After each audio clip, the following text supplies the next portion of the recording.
Alright, I'm about to cut up this elm tree and watch it raise back up as I cut each log.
Slowly going up.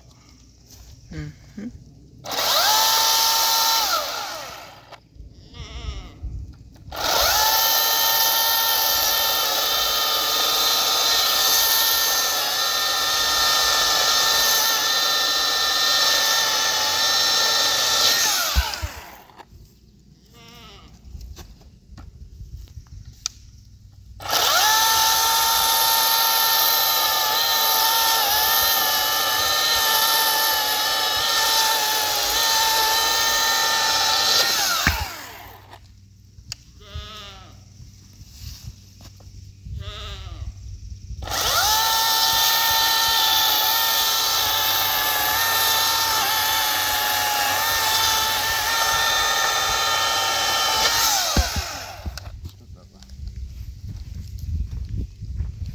Where you can see this side of the saw.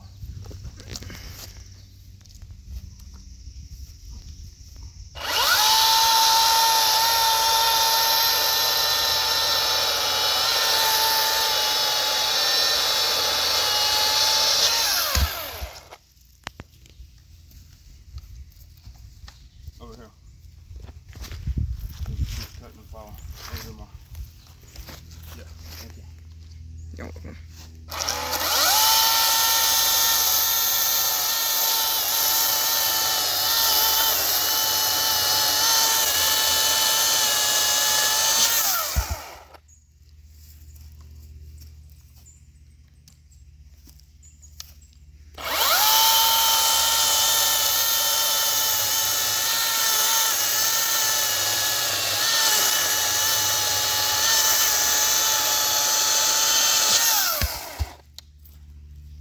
It might go up a little bit more.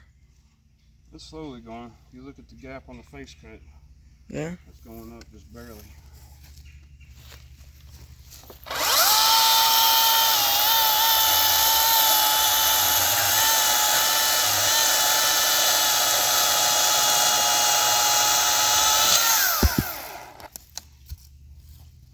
Look at that.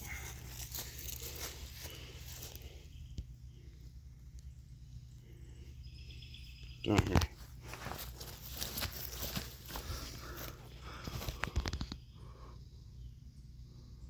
Hold it right here and watch that gap. That gap is all the way closed. The bottom gap.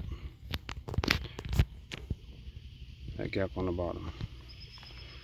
As I cut, it's going up just little by little.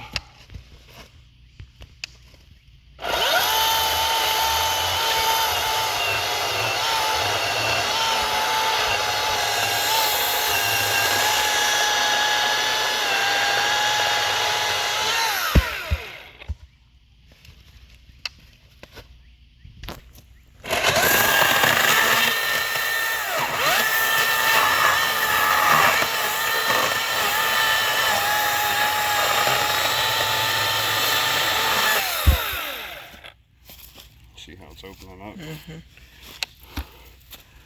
Alright, let me see for a second. Alright, so this is what I'm talking about. I didn't do enough of a face cut. The tree, oh, I can't even pull it over now. The tree only, it didn't make it all the way down before it hit. I can't push it up either. Okay. Wow. There That's why you call it a hinge. See how it's still connected, Max? Mm-hmm. The tree is still connected at the base, even though it's already been cut down. Let's see. Push it up some more. So I had a little bit more of a face cut. Wow, that indention's crazy. Press down in there with all that weight. It was a little higher because it hasn't returned back to where it was, but my face cut was only like right here. I only had like this much of a gap. So then once it hit down here, the tree was still alive, it's still green. So instead of breaking, it held together. And with it holding together and all the weight over at the other side, it barber chaired on the back.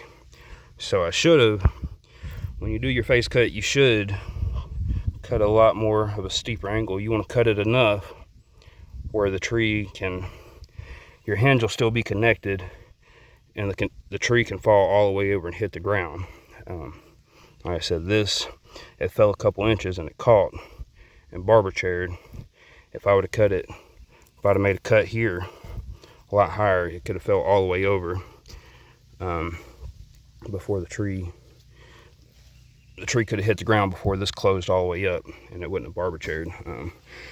Like I said, it's no big deal. It's not a sawmill log or nothing. It's just firewood, so it's splitting there actually made it where we can do a little less work because we don't have to split this as much. It's already split in half, but yeah, that's what I could have done differently to keep it from barber chair, and just made a steeper face cut.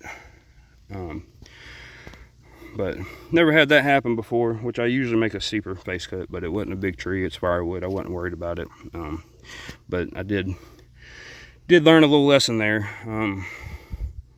I've had barber chairs before, but never one like that. Never one that fell over and then barber chaired. Which when it barber chairs, this shoots up. If you're standing behind it, you can get hit and hurt, which when the tree starts falling, you want to step back anyway, because you know things can happen. It could have fell off and rolled, whatever. But yeah, that's what happened. That was, never seen a tree cut over like that and still hanging on. It was pretty neat. But that elm wood, it's tough. Like I said, in our area, this is the hardest wood to split. I'll split any other wood by hand for fun. This stuff I'm not splitting by hand at all. It's, shoot, that stuff will wear you out trying to split it by hand. Stringy. Yeah, it's even hard on my smaller splitter. I don't split it with my 20-ton. I use the 30-ton. So, but yeah, just had to show y'all that. It's pretty neat. Never seen that before.